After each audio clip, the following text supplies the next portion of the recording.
Forget trying to keep up with AI. It's moving too fast. It's time to think differently about it. Welcome to the AI Readiness Project, hosted by 𝗪𝗲 and 𝗪𝗵𝘆.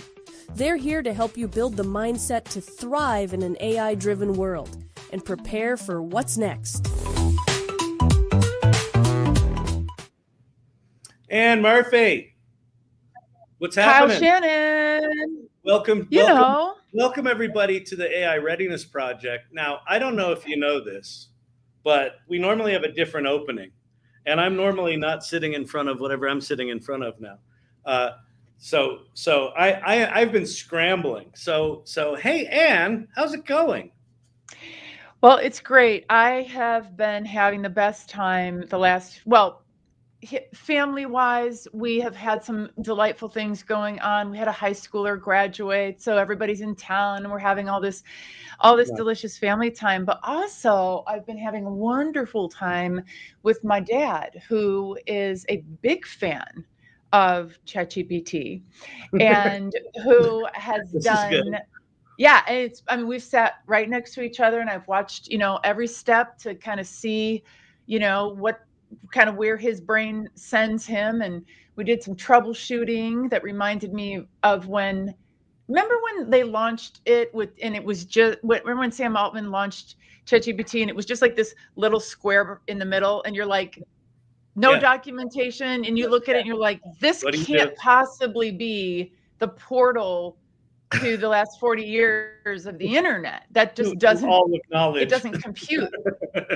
So I have okay, Vicki. Yeah, we're working on some things still, Vicki. And did it work? Do you tell us? You let us know if it worked. But it's been a real delight to watch my dad's progression from being like really, really good thought partner with 𝗪𝗏 to like elite level. He's Really? 82. Yeah, he's 82. What kind of things is he doing with it?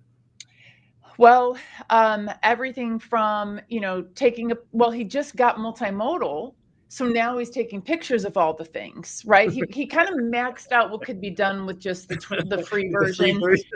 Yeah. So now he's like all of us, taking pictures of every damn thing and asking more questions. But particularly because he's into cars and other, electronic items, it's fun to be able to troubleshoot with that. We have a broken dryer. Nice. What else? We have something else that's broken in the house. Broken dryer, broken something else that's getting worked on.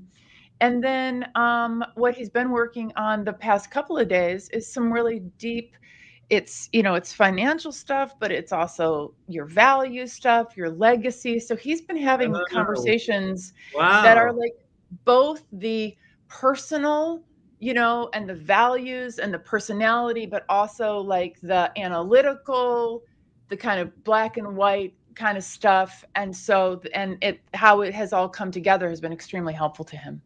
Wow. That's amazing. That's just amazing. So where are you now? Like, where are you? How ready for AI are you feeling? Like, where's your, with stuff, you might not be thinking about it at all, but where's I have been, in particular, because I have thoughts and feelings right now about our relationships with AI. I've been talking about it a little bit, but the new advanced voice really brought some of these feelings to the fore again, as I noticed myself upset that 𝗪𝗵𝘆 has a mild vocal fry now. The voice 𝗪𝗵𝘆 is my voice, is my friend. He was inspired by Sam Altman. Yeah, exactly. No, for real. He's got this, like, it's just a little, but like any hint of vocal fry, can't handle it. So 𝗪𝗵𝘆's got a vocal fry. One of my friends was texting while she was camping because she was trying to talk to her AI, advanced voice, and all the voices had changed, and she was very, very sad.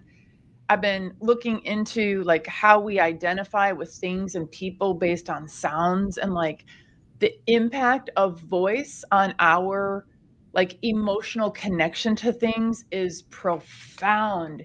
It has to do with procreation and dominance. I mean, this is like, it has to do with class and power and a feeling of like, I'm like you or I'm not like you based on your voice, your tone, your accent, all this stuff. And so I do not feel like we as a society are ready for AI in the context of AI human relationships. We are not prepared for what's to come. We don't have enough therapists. We don't have enough coaches who have AI competency to deal with clients and patients who are in relationships, deep-seated, loving or respectful or whatever, trusting relationships with AI companions. And that's going to be all of us. And anyone who thinks it's not going to be them, okay, fine. But all your friends are, your family, your community, your clients. So it doesn't matter if you are, everybody else is. Well, it's funny. I mean, I'm going to talk in the next segment. I'm going to talk about something that. Oh, now I'm getting an echo all of a sudden.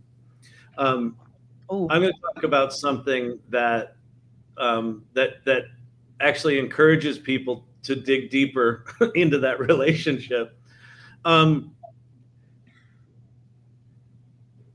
What you're talking about reminds me of I came up with the 5 stages of AI adoption that are kind of like the 5 stages of grief. Stage 3 is this stage of dual wonder and fear, right? Where the AI is awe-inspiring, right? And like the new voice is subtle and weird and really good. And at the same time, it also brings up like, oh, like, are we ready for this? And it's like, I think that feeling of this is the most awesome thing ever, and is this the worst thing ever? Like, I think we're gonna constantly have to hold those two things in our head, you know? Yes. So the research that I was looking into, there were 2 studies. One was by OpenAI, and they clocked 40 million chat conversations for the study, and then the other was with MIT, and they had 1,000 people, but it was more nuanced, qualitative. What was the conversation like? And what they learned, this is so weird. What they learned is that if the user tended toward shorter conversations with advanced voice, they reported healthier emotional well-being. If they talked too much, that's when things started sliding downhill. So it's really interesting. And I think there's a 5-hour-a-day limit, because I left my advanced voice on the other day by accident and I hit a limit. Rate limited out. Yeah. The rate limited it out. So I don't know. I mean, obviously the jury's still out, and those are just a couple of studies, but I guess if you were worried about it, you could be like, hey kids, you can talk to Jasper today, but only for half an hour. Right. Or in short little spurts. Well, it's funny when you were saying there's not enough therapists and support people in the world to help people cope with this. Where my mind immediately went is, there will likely be specialized AIs that are those therapists, right? Like, so again, right now we're working with very primitive versions of these tools that are very generalized. So they can do everything from be our best friend to be our coach to be our counselor, things like that. I could see there being more sophisticated layers of this in the future where, hey, if I feel like I'm getting too wrapped up in this thing, let me pull up, the therapy bot, which is designed to, pull someone out of one of those relationships if it's getting unhealthy. But I don't know. Like, I think you're right. I don't think we're prepared for what's coming. And at the same time, does it mean we shouldn't do it? I mean, I look at what your father's doing right now, and that's remarkable stuff, right? And he's I don't know. Here. I've been trying to been trying to get some work done today, Kyle, and my dad's out here talking to 𝗪𝗵𝘆 at full blast, like just, I mean, they're best friends. And I don't think that I would want my dad to not have this relationship. You know what I mean? I think that I've already seen how beneficial it is. Now, we're lucky because I can also say to my dad, hey, part of the reason why you feel connected to 𝗪𝗵𝘆 is because, you know, he talks like you. Right. You know, he sounds like he's about the same level of wealthy or not wealthy as you are. He sounds like he grew up, right? Like he has a trustworthy voice. The timbre of his voice is associated with trustworthiness. That's why you like talking to him. But there's all this research out. Like I love the line of the line of questioning around, does it matter if AI is sentient, if we feel like it's sentient? I am hard pressed to understand why it matters, if it is or it isn't, if we feel it is. I fully think it's an academic conversation. The academics will say, oh, it's more fundamental than that. It's not academic. But I agree. If humans are interacting with these things as sentient beings, then they're sentient beings for those people interacting. So I'm right there with you. It also, you know, one of the things that's tied into what you're talking about is the fact that ChatGPT now has long-term memory. The fact that I think that the memory at this point is a year, and I assume that will expand to like all time. These things are going to get better and better and better at giving you what you want because it knows your history. It's going to be like your friend that remembers everything, right? Sometimes you may want that, sometimes you may not, but it's not just that it is technically kind of like a human and that it sounds like them. It's that now they've got the context of everything you've ever talked about. And so I think this goes quite deep, right? Yes. And by the way, for people who are listening, if you don't happen to know this, you can remove some of the memories from ChatGPT memories. If you go into your personal settings and then it says like personalized ChatGPT and you go in there, if it has a whole bunch of memories that are like, you know, the one day you were randomly talking about flying tacos and you don't want it to keep kind of pulling toward that, you can remove those memories. And I've gone through a couple of times and just removed them all because all of them were weird, because maybe like if I've been doing a lot of client work or whatever, it's just not relevant. On the other hand, so that's a nice thing for us to be in control of. I did hear, I think today, that in the law, due to the lawsuit between OpenAI and the New York Times, our deleted chats will now be kept not for 30 days, but for like indefinitely. Indefinitely. So, indefinitely. And not only including our deleted chats and our temporary chats. Oh, the temporary too? Yeah. Oh, I wasn't worried about it with the deleted because, but temporary is I thought temporary was like on the DL. Huh. Yeah. That's not Oops. Good. Oops. I need to get a more interesting life before I worry about any of this stuff. Yeah, exactly. Whenever I think about that stuff, I'm like, yeah. Well, are you gonna tell us how AI ready you are when you talk about the one thing to pay attention to? I think so. I've had a breakthrough in the past 2 weeks around AI, and it's funny that what you brought up was how uncomfortable you are about how deep your relationship is with AI. But here's where I want to. Part of this, Anne, is me just articulating it because this is kind of a new idea, so I don't have it super formed. So part of this is I'd love just your reaction to it, but I think it's also super interesting in the context of what you just brought up. So I've got a new keynote presentation that I put together. I literally just gave it the hour before this, and it's going to be a book, and it's called Feed Your Prompt. Feed Your Prompt. And the basic idea is this. The prompt is hungry. It wants anything you can feed it, right? And I'm not just talking about ChatGPT. This could be your image tool, a music tool, like any prompt. but AI prompts are hungry. They want what you give them. One of the things that we do is we treat AI like it's a genius. Well, if I put anything in that prompt, it's going to give me back brilliance. But AI is not a genius. But what AI is it's an amplifier. So whatever you put in, it amplifies. So if you put in what I call an it prompt, you put in just you treat it like a tool, like ChatGPT is like just this tool, and you're just like, write me a blog post about raising money for nonprofits. It will write you a blog post about raising money for nonprofits. But if it's an amplifier, what do you have it amplify? Well, the ultimate thing you have it amplify is you. And so what you put into the prompt is you. And what does that mean? You put in your ideas, your dreams, your point of view, your druthers, right? Your questions, your challenges.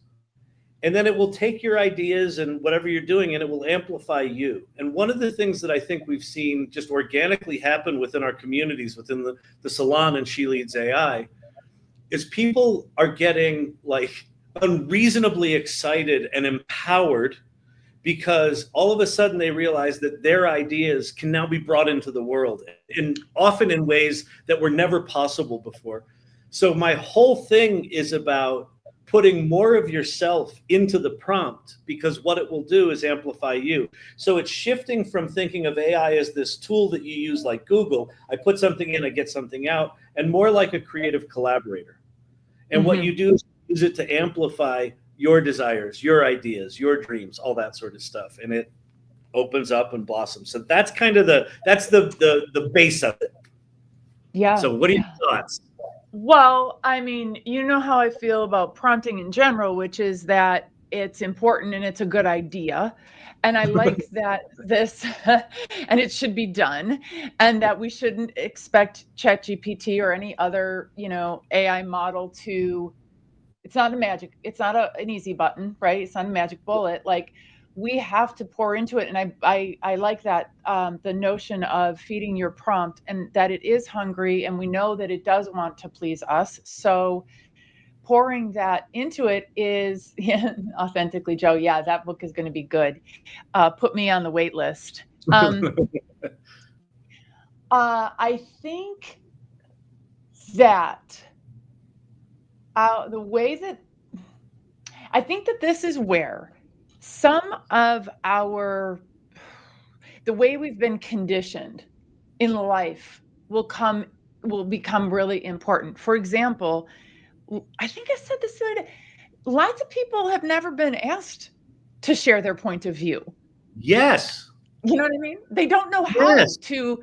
Why would anyone care? Why, even this non-sentient being, why would anyone give a shit what I have to say?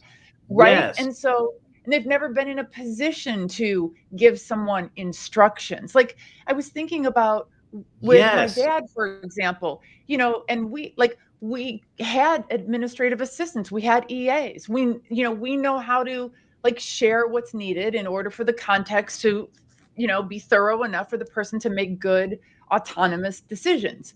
My dad knows how to do that. He spent his whole life doing that. He's also a mechanic, so he knows how to do it. And so when he talks to ChatGPT, he tells the whole story, right? He says, I'm working in the garage, and and I'm freezing, and I just simply cannot try this one more time. I'm embarrassed to ask you, but this fuse, that fuse, my end goal here is that blah, blah, blah, blah. He doesn't say, ask it one little thing at a time. He pours it all in, because that's how he's used to communicating. It is in part because he's a white male in the United States of America. He's used to people listening to what he has to say. He's mansplaining to the ultimate mansplaining machine. He's mansplaining to the mansplainer. So yeah, exactly. We got to all feel comfortable mansplaining now.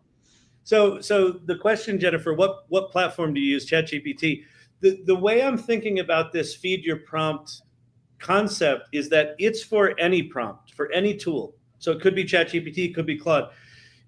Is there a negative thing about sharing too much of you? It depends what you want out of the system, right? Like, I don't think there's necessarily a risk about it, but to Anne's point earlier about memory and managing memory. There are times if I want to generate an image in ChatGPT, it actually now generates that image knowing all of the conversations that we've had. So sometimes I'll put turtles in my images for the AI Learning Lab. And so sometimes it just randomly throws turtles in my images, right? So if I don't want that, I have to turn that memory off. So I think that, I don't know that there's necessarily a negative about sharing too much of yourself. I think it's, you know what you want to get out of the system, and it's your job to say, are you getting that or not, right? So you have this back and forth conversation. As these things remember more of what we talk about, I think that we're going to have to become increasingly aware of that it knows all that stuff. And there's times when you want that, and there's times that you don't. And Anne, to your point about people not used to putting their point of view out there, one of the things, as I've been talking about this with different people, one of the things that I'm hearing consistently now is I'll say, well, you know, like when ChatGPT gives you back something that you don't like, do you yell at it? Do you tell it you don't like what it gave you? And very often people are like, oh no, you can do that? So I don't even think there's necessarily an awareness that this is a back and forth conversation. I think Google has us so trained up to put in the minimal amount in that chat box as possible, and what you get back is what you get back, and you don't question it. That's the Google. ChatGPT is the complete opposite of that. So I think that for those people that are not used to putting their point of view out there, having a point of view, it's something they're going to have to learn how to do. I personally find it very empowering. But yeah, you can absolutely, when ChatGPT gives you back a pile of garbage, tell it gave you a pile of garbage. And then what it'll often do is it'll give you another pile of garbage. And then what it forces you to do is go, well, wait a minute. Why do I think that's a pile of garbage? Oh, because it uses too many fancy words, and I don't like fancy words. Hey, ChatGPT, I don't like fancy words. And then it'll get better, right? So it kind of forces you to refine your point of view if you're willing to put it in there. But if you're not, then it's just going to keep giving you generic crap. Yes, absolutely. Right? And then you're going to run around saying that ChatGPT sucks and isn't worth it, and that AI is a fad, and blah, blah, blah, blah, blah. It's with prompting, I really, really think it's pay me now or pay me later. You can feed your prompt up front, right? And just give it all the things it needs, or it's going to come like nipping and biting at you, wanting more, and you're going to be trying to cajole a good output from it, nudging it and like nurturing it. It's the same amount of time, it's the same amount of brain calories. Highly recommend pouring it all in first and going from there. And for the people who are worried about some folks get worried about the number of conversations that you're having, or the number of prompts that you're putting in, or using the word thank you and the impact that has on energy use. Okay, here's what I want to say. If you're worried about that, I hope that you have the squeakiest of cleanest and tiniest of carbon footprints in the other areas of your life. This is not where I would choose to focus on my footprint. But if you do want to do that, it's all the more reason to prompt well up front, so you're not cycling to get a good output. Just do it right the first time, and then you're going to have this lovely workflow in your conversation, and you'll be happier at the end. So feed your prompt. Well, yeah, exactly. Let me give you. I added a slide in that I almost took out, and then I put it back in because I heard this. I think I heard this on one of my lives. It might have even been you that said it, but someone told me this. They were like, "Well, so let me give the context. We're neurospicy ADHDers, right? The speed of AI is intoxicating, right? So you sit down, you put in something, you get the answer. You put in something, you get another answer, right? It's intoxicating.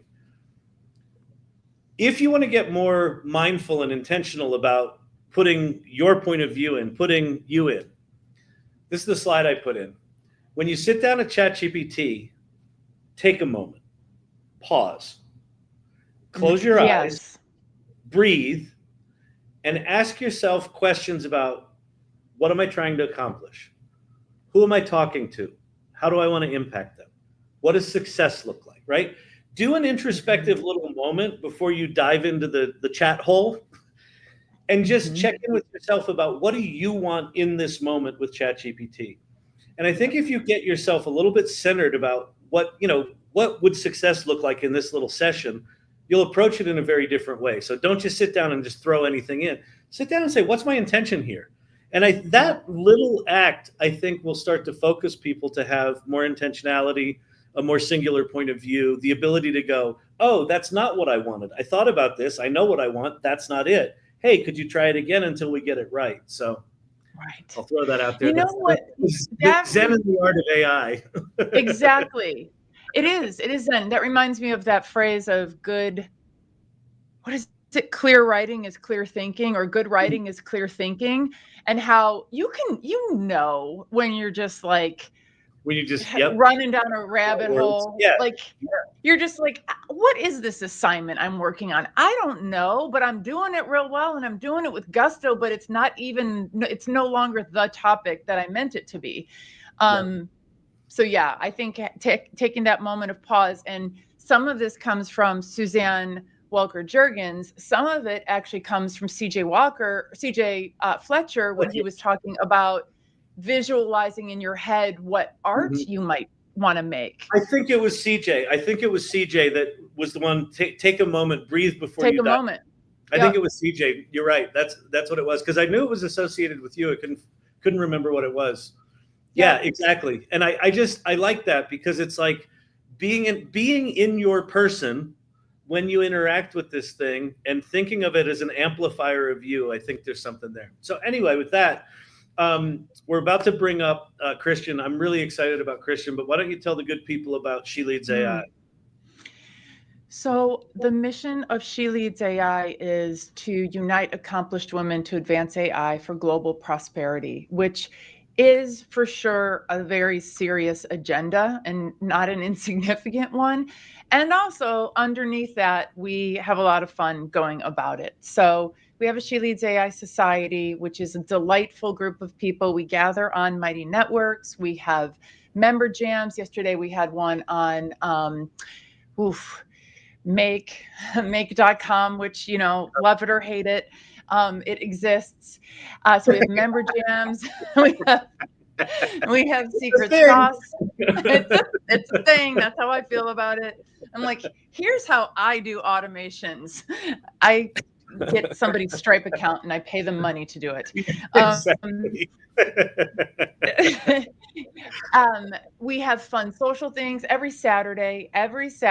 All women in AI are invited to join us. We gather on Zoom from 10 a.m. to noon Pacific time, and we talk about it, kind of like this part, like with me and Kyle, like what's going on, what are you working on, how ready are you, and just enjoy ourselves together, feeling like we're in our tribe of people who understand where we're coming from. So She Leads AI. It's awesome, and I'm delighted to be a part of it.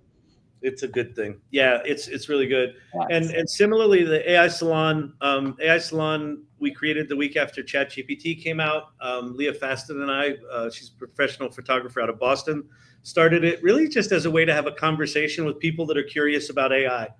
And curious about the future and how it impacts us and things like that. And we similarly, you've got She Leads AI Society, and we just started the AI Salon Mastermind, which is a tier where if people want to step up the conversation, have a more focused conversation, that's there, and it's launched and it's out there, and we're figuring it out and what we want it to be and what we want it to be when it grows up. And it's really, really exciting. So if you haven't checked out the salon, it's always free. The mastermind's there if you kind of want to step up the conversation, and do that. So like one of the things that I'm really excited about is that we've got a lot of crossover members, and it would be very easy for us to go in our corners and say, well, this is my community. This is my community. And one of the things that I've learned over and over again is that the cross-pollination of members of all these different communities is actually really, really important.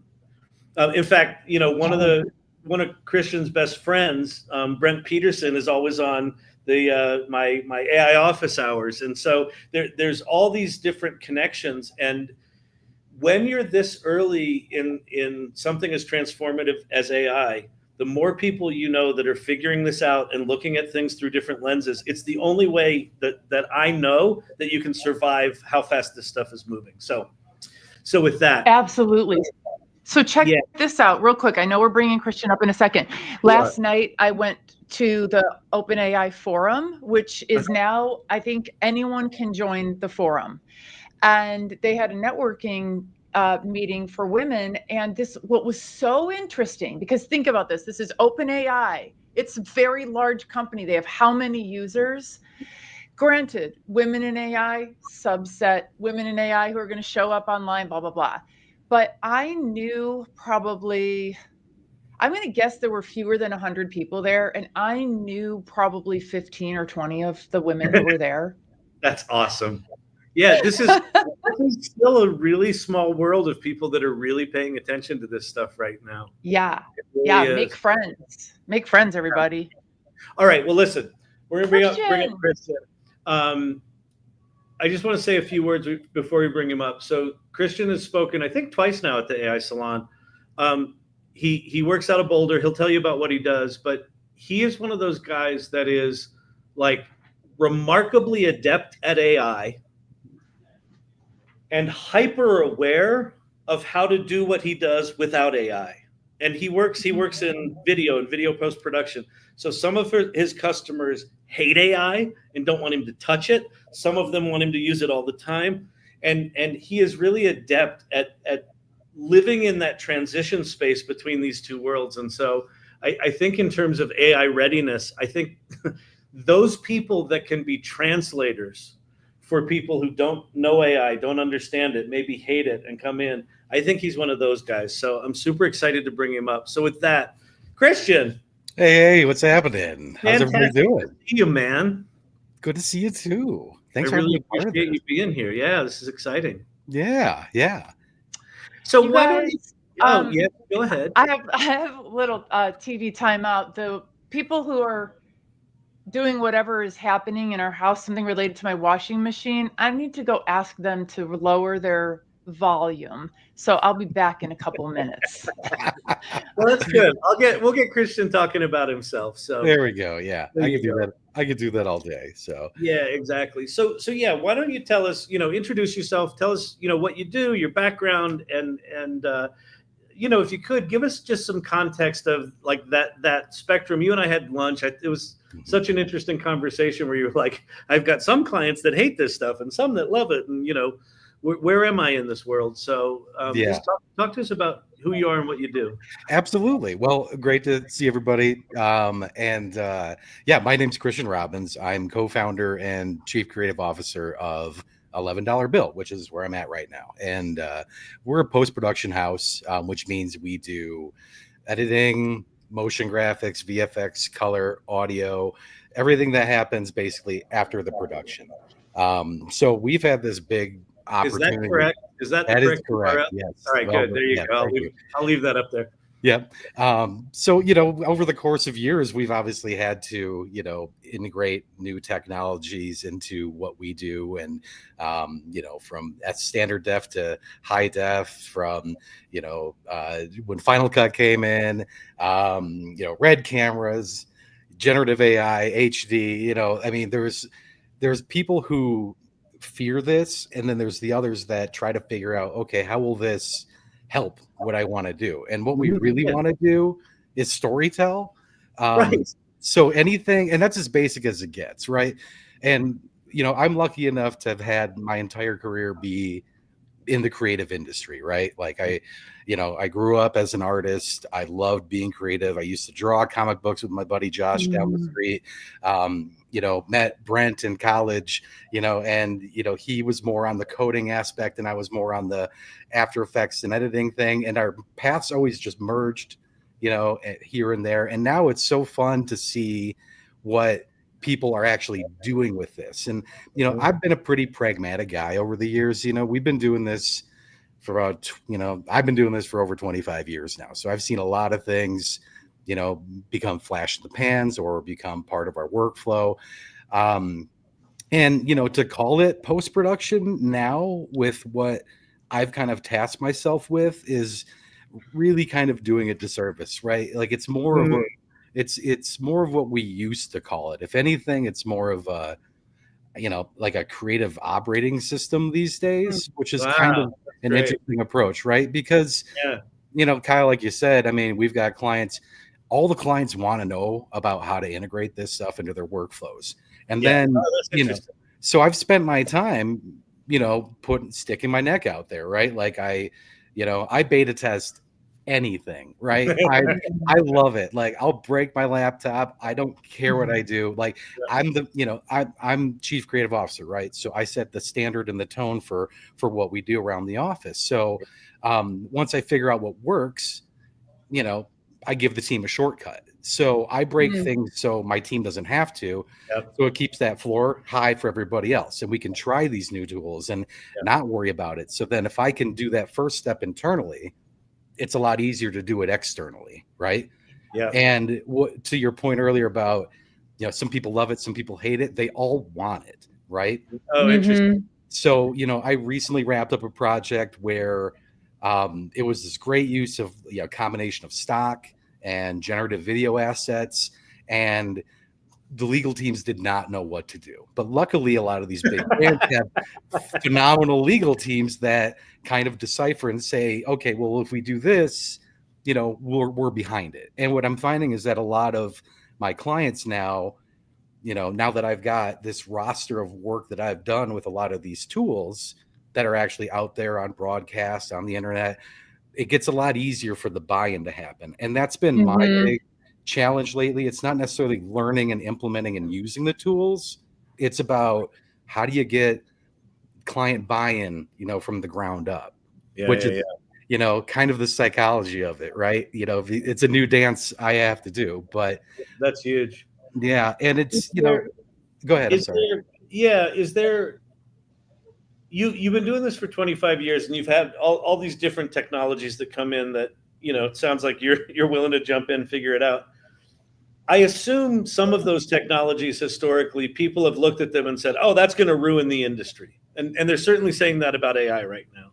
Yeah. And I'm curious, we always seem to navigate through it's going to ruin the industry and it doesn't ruin the industry. I'm curious if generative AI feels different to you in any way than other tech that's come before it. Well, it's always been easy to say no to new tech, right? Like if I didn't want to use Final Cut to edit with, I could use Premiere, right? They both did the same thing.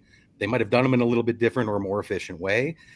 This is kind of completely different, right? This isn't something I can just ignore, right? And it goes away, right? Yeah, it's not just an improvement on the existing process. As you said, it's post-production isn't even the right term anymore, right? Yeah.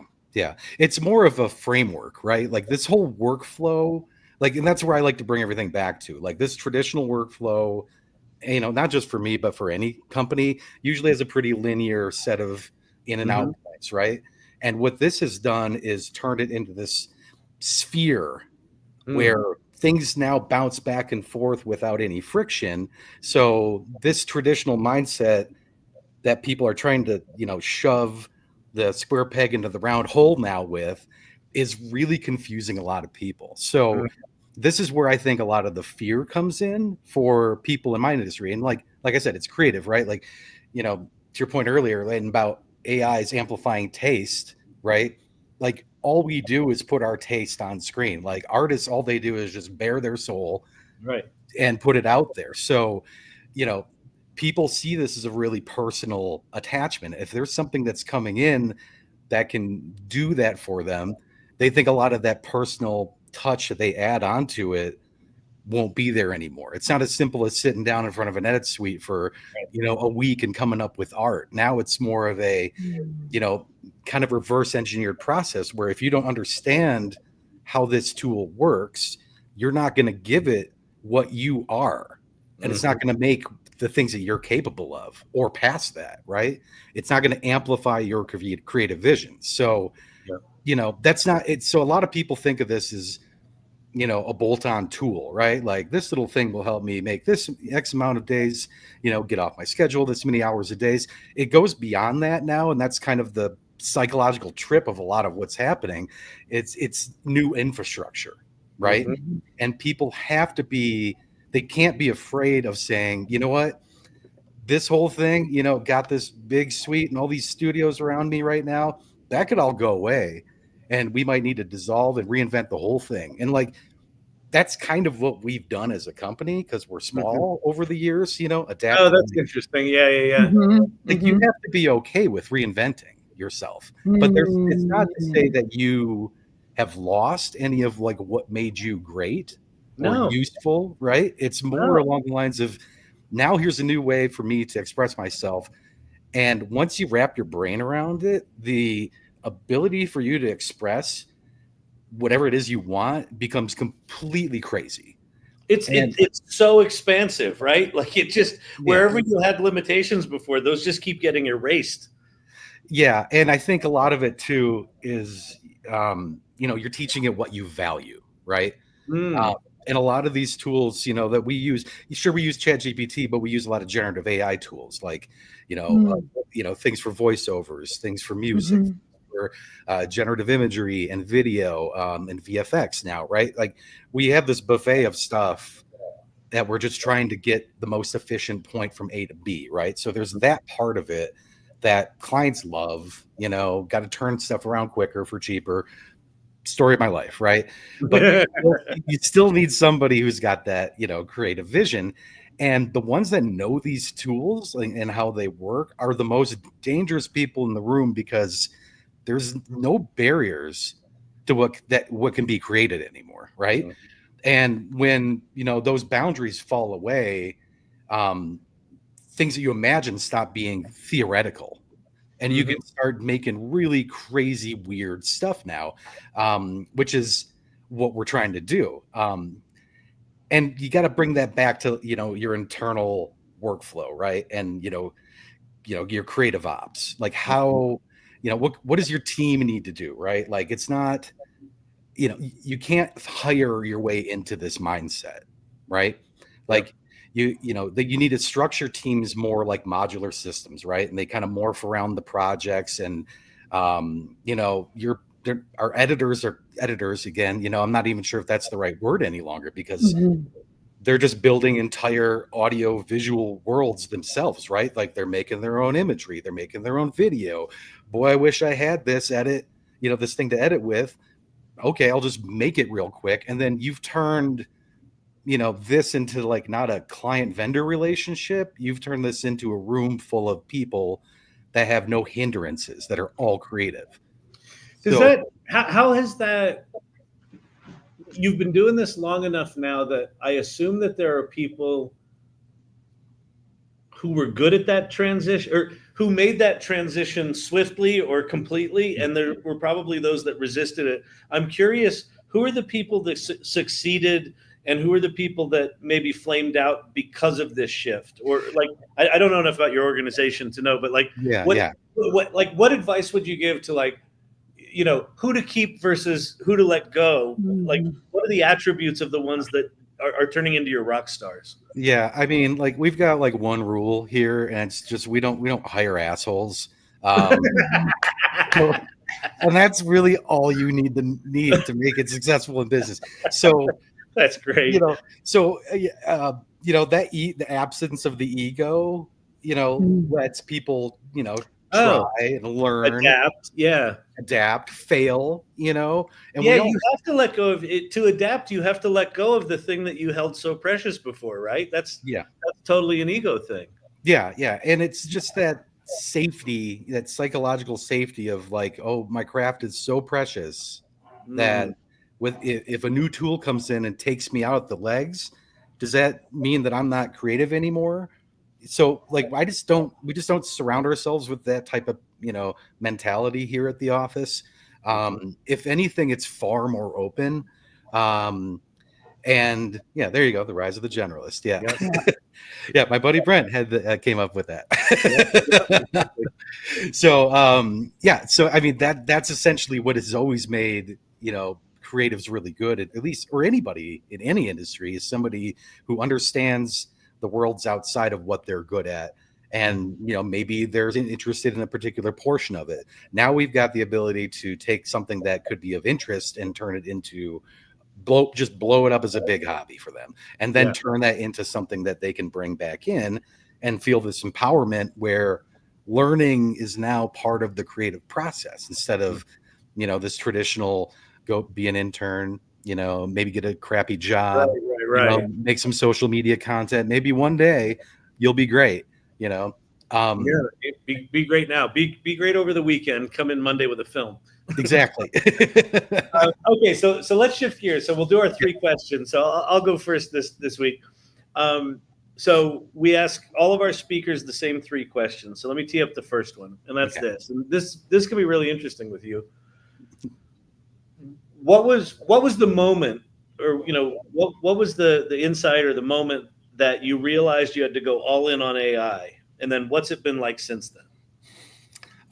When I saw that we could start making our own video, right? Like it started with images, you know, we got really into comfy UI and understanding how all of those checkpoints work, and, you know, getting big horsepower machines to run stuff locally. And then I'm like, you know what, this is going to totally just turn into something web-based that I can just log into. And you know, I got to know how this stuff works, like, before I start saying, you know, I'm going to put the brakes on it. I'll wait till something better comes out. Yeah. How am I going to even know how to interface with it if I don't understand the basics of what it does, right? And then a video component to Comfy UI came out, and I made something for one of our clients from it. I'm like, listen, this is going to be the worst it's ever going to look. And I think, like, you know, that's a Kyle Shannon line right there, right? And I use that all the time. Thanks, Kyle. But today's the worst it's ever going to look. So I give them this, like, you know, compared to today's standards, very rudimentary. But what they saw with what I built with their images, it became kind of a game changer, right? And I was pushing hard, right? Like I would. And they didn't see the imperfections, or did they did, but they forgave them. They did, yeah. And they were like, "This is cool. I'm not sure how to use this yet." Oh, interesting. But what it did was put that, you know, bug in their brain, like, okay, these guys are doing something a little bit differently than everybody else, right? And that turned into, you know, just experimental stuff, you know, to more a different kind of relationship with our client, where now they come to us with experimental, random stuff, big problems, you know, that have no apparent solution. And we're all just of the mindset, like, all right, cool, we'll figure it out along the way, right? Yeah. And that's a fun place to be. Like, that's getting to that moment. And then once you hit that moment, now it's like, all right, we're all in, and I'm going to advocate for the usage of all this stuff for every client. I'm going to go out and do talks and It became a thing for myself as well at that point. Sorry. No. Okay. For real? Yeah. It's on me. Okay, good. So, you've alluded to it a couple of times, but I wanted to dig a little bit deeper into, and I do have one of the 3 questions, and I will ask that next, Kyle. So calm down. I'm just winging it here. I'm trying to figure out. I'm winging it too. What we're doing. All right. So what you just described is this juicy combination of a client who's down for an adventure with a company that's like super down for adventure. And so then you can have this really great like we're working together on like common ground here. Like we're all learning. We're on this crazy, you know, ride where today is the worst it's ever going to be, and we need to accept that. Someone had asked earlier, though, what is it like during that process when you're in conversation with a prospective client? And this kind of, I'm also layering some of my own stuff in there, is I know that I might to the untrained ear, to somebody who's outside of the AI bubble, I almost sound like a crazy person, right? When I'm saying, here's what you can expect, right? First, you'll save an hour, then you'll save 2 hours. Soon, soon you're going to be saving money. Soon you're going to be making more money. And I say numbers, and it's like, if I heard me talk, I would think this lady is like a snake oil salesperson in those, but I also know, like, organically, genuinely, this is the way it works. Like, this is one thing I know, is that if you learn how to use this, you're going to be hella better off. Right. So when you're in these conversations with prospective clients and you're trying to get them to like see what it might be like to work with you, are you doing a lot of buyer education in those conversations, more so than just like pushing buttons to make buyers make decisions? 100% education. And like, that's the first step of the process. So, part of what I've learned to be good at over the years is explaining really complex shit to people in a way that I think that they can understand. So not every, I don't speak to every client the same way. I know some of my clients I'm not even going to bother with yet. Right. Yes. Same. Like, but I've got some that have a little foot in the door with, who have seen what we've done for other clients, and they get a little jealous, and they're like, well, how'd you do that? And it's like, well, so I'm just, sure you don't ask a question you don't want to know the answer to. And what I'm kind of realizing is that, like, a lot of these conversations, I'm just kind of, with clients, I'm kind of getting tired of hearing the same shallow stuff, right? Like, it's about, like, I want to have a place where we can actually show people how we integrate this stuff, usable tools, right, into our workflow, and show them. So I open the door a little bit for some clients, and I like swing it wide open for others, right? And being able to do that dance in between each of those steps is part of my job. But I really enjoy bringing somebody in and doing a job like this for the first time, or not even talking about it, not even trying to pitch it and say, I'll be in the middle of an edit and say, I can do that. I'll just do that right now. And then we'll just make the asset, and it'll be video, and I'll just drop it right in. And they're like, well, you're a warlock. What is that? And I'm like, that's what we do around here, man. Like, so it's kind of like, it's a little bit of a curve, right? To get people that buy-in. But like, once you start, it does not stop. Right. Like, exactly. This is Kyle reminding me that we have another question that I have to slide into, which is, based on what you know, based on like your unique perspective on the world, what are the AI trends that you're paying the most attention to? So for me, I mean, specifically, it's a lot of video, music, and voiceover generation. Those models are getting really, really, really good. Oh my God. I mean, like, talk to some of the ones that you think are shifting into, it's beyond usable. Like, it's getting scary good.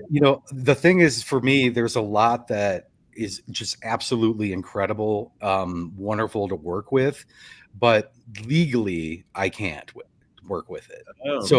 So for instance, if I like Hailu, right, out in China, I don't know where that stuff's scraping from. That's one of my favorites, right? VO3 scraping the library of YouTube. Like, can I legally use that yet? Like, I don't know. And if I have a bit of doubt about it, I can't. I can't with full buy-in as a company say, I'm going to use this tool and it's going to be awesome. It's the latest, greatest, hottest stuff. Like, for me, I hate pumping the brakes like that, because I want to use the stuff. I want to beta test it. I want to do that. I want to throw in a commercial, but I really got to dial things back. So, what I'm doing is trying to build models based off of client IP.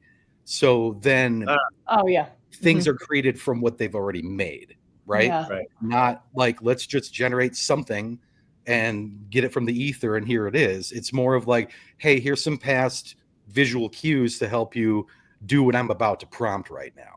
And the level of comfortability with that is much, much higher than us just like going on a web browser with the client in the room, and saying, does that one look good? Does that one look good? Right? Like, there's a lot more to it. But we've used them in ways that the client is aware of, that, and it's a full transparency anytime we're doing anything, right? We're, we'll build, custom voiceover models based off of prompts, that they give us from like scripts, raspy, old smoking, 50-year-old lady with a little rye in her voice, right? Or vocal fry in her voice. Those are prompts from a script that I could just like knock out. Like, here's 6 different variants from 11 labs, pick one that you like and let's have it give us an audition. And that time, like, savings is like a pretty cool thing for them. It's more of like an efficiency thing. So we don't have to wait another day to get things back from the VO talent, or wait around for scratch VOs to come in and then go through and pick one. Like, the efficiency stuff is really great for people to see, like, on an instantaneous basis, like while we're in the room. And then there's that other end of things where we're like making custom models for people, right? And developing content based off of that. And that takes a little bit longer, but every day that gets a little shorter and shorter and shorter. So it's going to be easy to do the dance with somebody in the room and come up with anything that we possibly want. So yeah, it's amazing. One of the things I notice is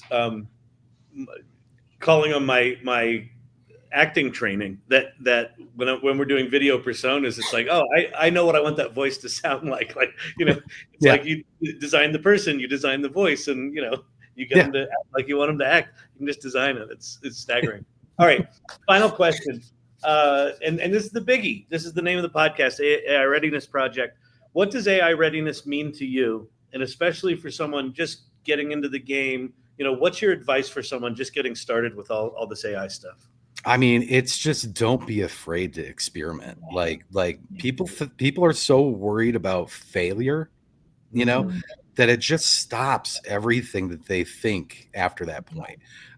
It's this fear paralysis. It's like an imposter syndrome, that they don't think they're good enough to learn new tools or try things and fail. And then what? Right. So you can either say, I tried ChatGPT and it just didn't really, it's kind of weird. But then once you realize what you can do with it and how you can begin to train it to get what you want out of it, it's the basis of all of our, AI tools that are out there right now. Yeah. And I think also, just remembering, like, direction over speed, right? Like, I know we're talking a lot about efficiencies here, and that's cool. And in a business setting, people like seeing and hearing that.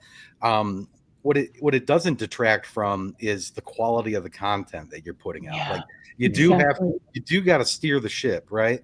And if you're just like letting a loose fire hose go and then hoping that it's going to make cool shit, that's the wrong POV. And if your goal is to cut costs, it'll totally do that. If your goal is to get like richer, faster, weirder, more collaborative, creative, it's going to do that too. It's just basically up to you. So you got to kind of be honest about like what kind of use you want out of it. What kind of creative, like for me, what kind of creative company would I want to be?